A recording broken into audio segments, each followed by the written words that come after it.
తెలుగు రాష్ట్రాల్లో వచ్చే అసెంబ్లీ లోక్సభ ఎన్నికలు పాత నియోజకవర్గాలతోనే జరుగుతున్నాయి.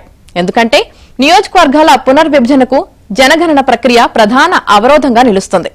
జనాభా లెక్కల సేకరణ, దాని తర్వాత నియోజకవర్గాల పునర్వ్యవస్థీకరణ ప్రక్రియ పూర్తయ్యే సమయానికి 2029 ఎన్నికలు ముగిసిపోతాయి.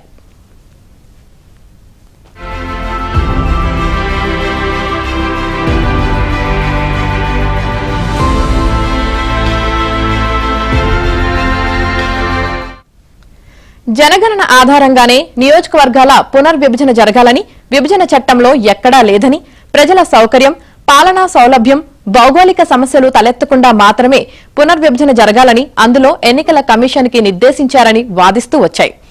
కేంద్రం మాత్రం జనగణన తర్వాతే 2 రాష్ట్రాల్లో నియోజకవర్గాల పునర్విభజన ఉంటుందని స్పష్టం చేసింది. ఈ అంశంపై సుప్రీంకోర్టులో దాఖలైన పిటిషన్పై విచారణ సమయంలోనూ తన వైఖరిని తేల్చి చెప్పింది.